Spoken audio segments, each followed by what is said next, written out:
Salut à tous et bienvenue sur la chaîne. Je m'appelle Émile Garnier et ici, on parle de voitures sous tous les angles, entretien, astuces pratiques, fonctionnement des moteurs et bien plus encore.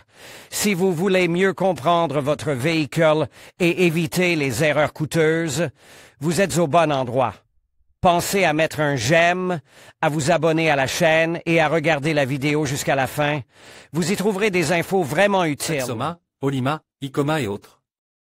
Le schéma classique de transmission à 3 pédales d'une voiture à boîte de vitesse manuelle est le plus simple et le moins cher de tous les schémas existants.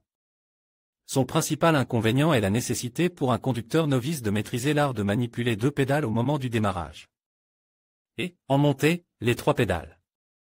La période de maîtrise de la manipulation compétente de 3 pédales avec l'aide de 2 jambes seulement est insoutenable pour de nombreuses personnes. Pour certaines elle se prolonge au-delà du raisonnable et, dans de rares cas, une personne est même contrainte d'abandonner la voiture en raison d'une incompatibilité psychologique et physiologique avec la boîte de vitesse manuelle.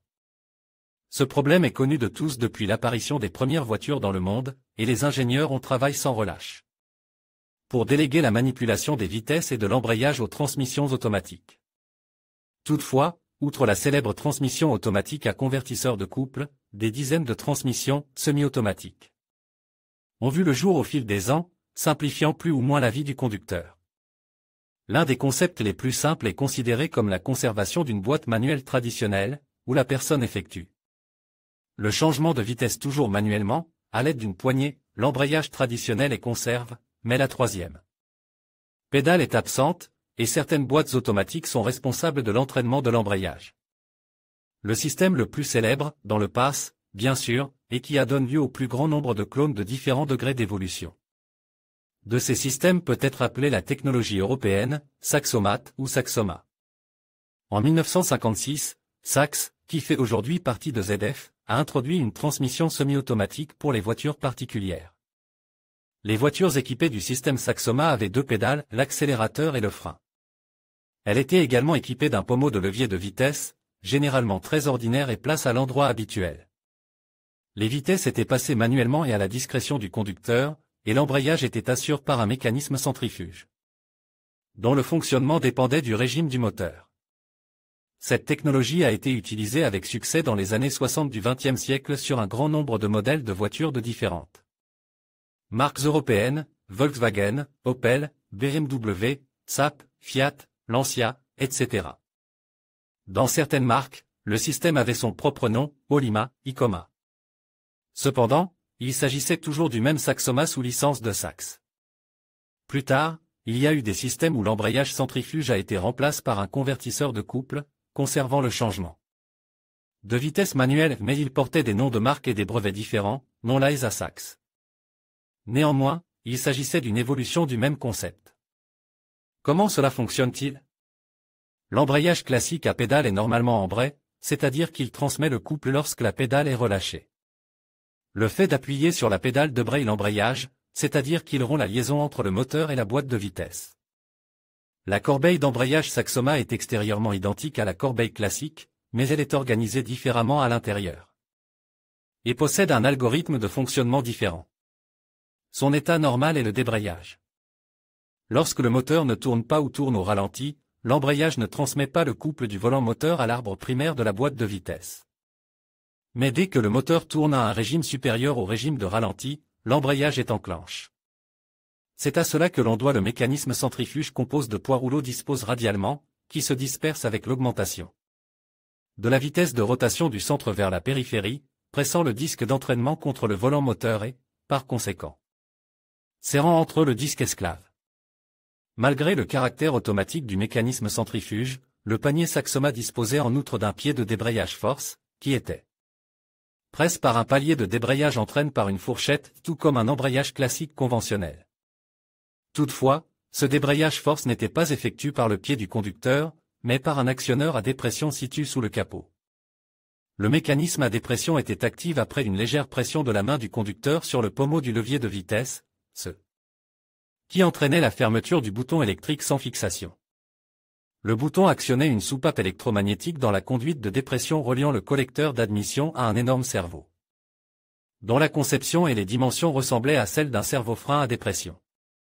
La soupape s'ouvrait, une dépression se créait dans le cerveau, sa membrane se déplaçait et tirait la tige, qui était reliée par une articulation à levier à la fourchette d'embrayage.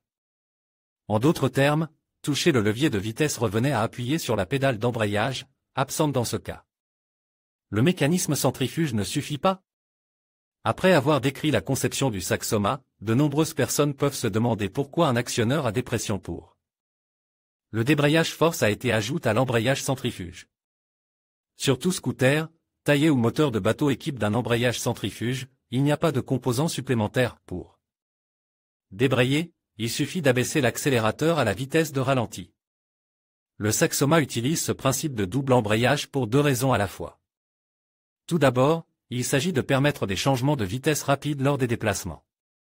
L'embrayage centrifuge Saxoma ne débraye au ralenti que lorsque la pédale d'accélérateur est relâchée et que le vilebrequin du moteur a une inertie considérable et que les roues continuent à tourner après le relâchement de l'accélérateur. Le vilebrequin du moteur a une inertie considérable et les roues continuent à faire tourner le moteur après le relâchement de l'accélérateur. C'est-à-dire que l'embrayage reste enclenché. Sur un scooter, la déconnexion du moteur et des roues est due au glissement de la courroie, et sur les tondeuses à gazon et autres équipements à essence, il n'y a pas d'effet de rotation du vilebrequin du moteur. Par l'arbre de travail de l'outil. L'introduction d'un système supplémentaire de débrayage force au moyen d'un servomécanisme à dépression commande par un bouton sur la poignée de commande a permis de résoudre le problème du changement de vitesse, lorsque le régime n'avait pas le temps de descendre rapidement aux valeurs nécessaires pour débloquer le mécanisme centrifuge. La deuxième raison, moins importante, de l'utilisation du débrayage par dépression tient au fait que les voitures de l'époque étaient équipées d'un carburateur. Après un démarrage à froid, elles avaient une période de chauffe pendant laquelle le régime était au moins 2 fois supérieur au régime de ralenti. Si seul un embrayage centrifuge était utilisé, sans mécanisme auxiliaire, le conducteur ne pouvait ni engager ni désengager une vitesse. Sur un moteur sous chauffe, l'engagement maximal du disque et la transmission du couple complet sans glissement étaient obtenus. Dans le Saxoma à 1800 TR/minute, et le début de l'engagement de l'embrayage se situait à une vitesse de rotation du vilebrequin d'environ 1000 TR/minute. En d'autres termes, lorsqu'un moteur froid tourne à l'aspiration et que la boîte de vitesse est au point mort, il est impossible d'ouvrir l'embrayage pour engager la première ou la marche arrière. Il n'y a tout simplement rien à faire. Je suppose que dans notre pays, il n'y a pratiquement personne qui connaisse vraiment les voitures équipées de la transmission Saxoma. D'origine, car celle-ci a disparu bien avant que les premières voitures étrangères ne commencent à arriver chez nous au tournant de l'URSS vers la FR. Il est probable que certains collectionneurs russes modernes possèdent des voitures individuelles équipées de la transmission Saxoma. Néanmoins, le principe de fonctionnement de ce système est plus ou moins connu et, de nos jours, il y a même certains de ses utilisateurs. Mais ils n'ont jamais appelé ce qu'ils utilisent Saxoma. Ils l'ont appelé Variomatic ou Varioma. Ils l'appelaient Variomatic ou Transmatic. Les fans de Volvo, je pense, ont déjà compris de quoi nous parlons. Le mécanisme, qui est un complexe d'embrayage centrifuge automatique avec débrayage manuel supplémentaire au moyen d'un servomoteur à dépression commande par un bouton sur le levier de vitesse, a été utilisé sur les voitures de la série 3 Sense de Volvo avec des variateurs à courroie trapézoïdale conçus par DAF. Ces voitures ont été produites en Suède de 1976 à 1991, et un petit nombre d'entre elles sont encore en service, y compris en Russie. Ces unités fonctionnaient sur les Volvo 300 équipées de variateurs exactement selon le même algorithme et le même principe que sur les voitures équipées de commandes manuelles Saxoma. Ils remplissaient les mêmes fonctions. Grâce à l'embrayage centrifuge de Volvo, équipe d'une courroie trapézoïdale variomatique, la formation du point mort et le démarrage le plus doux possible ont été réalisés, et grâce à la servocommande à dépression, le moteur a été déconnecté de la transmission à des vitesses de chauffe élevées, typiques des moteurs à carburateur, très répandus sur la série 300. À première vue, un embrayage centrifuge n'est pas différent d'un embrayage conventionnel. Il ressemble à une corbeille conventionnelle de conception obsolète actionnée par le pied. Le disque maître de pression est rivot carter du panier par l'intermédiaire de 3 plaques radiales à ressort, ce qui lui permet de ne faire qu'un avec le panier lorsque il tourne, mais en même temps de se déplacer axialement dans de petites limites, en pressant ou en relâchant le disque entraîne. En fait, ce point est réalisé dans l'embrayage, centrifuge, comme dans tout embrayage de type traditionnel. Mais si l'on enlevait les rivets et que l'on sépare le panier et le plateau de pression, on constate ce qui suit, 3 rouleaux centrifuges sont chargés d'actionner l'embrayage lorsque le régime du vilebrequin augmente. Les galets sont capables de tourner sur leur axe, c'est-à-dire qu'ils ont un roulement à l'intérieur, et ont également une très grande dureté de surface, de sorte qu'aucune usure ne les empêchait de rouler uniformément sur le traîneau en fonte du plateau de pression. Bien que la trajectoire des galets entre la pression minimale et la pression maximale du disque d'embrayage soit extrêmement courte. Pas plus de 10 mm. 3 plaques d'acier à haute résistance traitées thermiquement sont rivetées sur la surface du panier, où roulent les galets, afin que ceux-ci n'écrasent pas le métal non trempe du panier. Le système Saxoma et toutes ses variantes, y compris le système Volvo, utilisent en tandem avec la transmission à variateur sur la série 300, présentaient des inconvénients. Le plus important d'entre eux est la nécessité d'un réglage fréquent. Les caractéristiques de l'actionnement de l'embrayage centrifuge conservaient les valeurs d'usine, tant que le disque entraîne était neuf. Mais avec le temps, les disques de friction s'usaient et l'épaisseur du disque diminuait. Le couple d'engagement de l'embrayage s'est alors déplacé vers des régimes plus élevés. Pour compenser l'usure du disque, il fallait se rendre régulièrement au service après-vente, où les maîtres remplaçaient des plaques d'écartement spéciales, situées entre le volant moteur et le panier. Les plaques les plus épaisses étaient retirées et des plaques plus fines étaient insérées pour maintenir un écart de 0,1 à 0,3 mm entre le volant d'inertie et le disque entraîne. De nombreux conducteurs négligeaient de se rendre à temps au service après-vente, ce qui avait pour conséquence qu'il était constamment surexcité au démarrage, dans les montées ou sur une chaussée instable. L'embrayage a surchauffe jusqu'à devenir bleu, le disque d'entraînement s'étuse, s'est déformé et s'est fissure. La photo ci-dessus le montre clairement. Développement ultérieur de Saxoma. Aujourd'hui, les boîtes de vitesse robotisées sont courantes. Il s'agit de transmissions mécaniques dotées de plusieurs servomoteurs électriques montés sur la carrosserie pour contrôler la fourchette d'embrayage et le culbuteur. En fait, le système Saxoma est leur prédécesseur, un semi-robot, dans lequel la commande de l'embrayage est automatisée, tandis que la main et la tête du conducteur sont responsables du changement de vitesse physique et de la prise de décision. Et, curieusement, le retour, downshifting, au principe canonique du Saxoma, se justifie en partie encore aujourd'hui.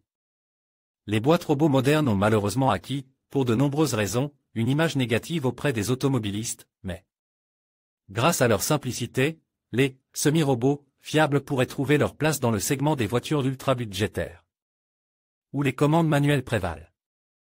Surtout aujourd'hui, dans notre pays, face aux problèmes posés par des solutions plus perfectionnées et plus coûteuses, dont les composants ne sont plus disponibles dans les usines étrangères. Un tel système de contrôle de la transmission serait parfait, par exemple, sur la Lada Granta, pour laquelle l'industrie automobile nationale n'aurait pas à maîtriser de A à Z la fabrication d'un embrayage centrifuge et de nombreux assemblages et éléments à vide. Tout cela est maintenant facilement remplacé par un embrayage conventionnel contrôlant un servomoteur électrique, dans le travail peut être organisé selon n'importe quel algorithme défini dans une simple unité électronique. Le servomoteur électrique n'a pas besoin de béquilles à vide et peut agir aussi vite ou aussi doucement que souhaite, en fonction de la vitesse du mouvement. La transmission IMT de Hyundai, qui est aujourd'hui utilisée dans les petites citadines destinées aux marches indiens, est un clone presque complet du concept Saxoma de 1965 en termes de fonctionnement et de perception par le conducteur. Il s'agit pratiquement d'une Saxoma, mais réalisée sur une base technique moderne. L'IMT est une boîte de vitesse manuelle classique, sans pédale d'embrayage dans la voiture. Le débrayage est assuré par un actionneur électro-hydraulique qui reçoit une commande d'un bouton situé sur le levier de vitesse et appelé un sensor, capteur d'intention. Oui, c'est la même chose. On lâche l'accélérateur, on saisit le levier de vitesse, l'embrayage s'enfonce instantanément et on engage le rapport désir. Après avoir appuyé sur l'accélérateur, l'actionneur électro-hydraulique contrôle électroniquement assure lui-même une connexion dynamique optimisée entre le moteur et la boîte de vitesse, sans choc ni lacune, sur la base des données relatives à l'intensité de l'appui sur la pédale d'accélérateur, au nombre de rapports engagés et à la vitesse actuelle de la voiture. En conclusion, la boîte de vitesse semi-automatique Saxoma représente une innovation intéressante dans le domaine de la transmission automobile. Avec son fonctionnement simplifié grâce à 2 pédales, elle offre une alternative pratique aux boîtes manuelles traditionnelles tout en conservant une certaine interactivité pour le conducteur.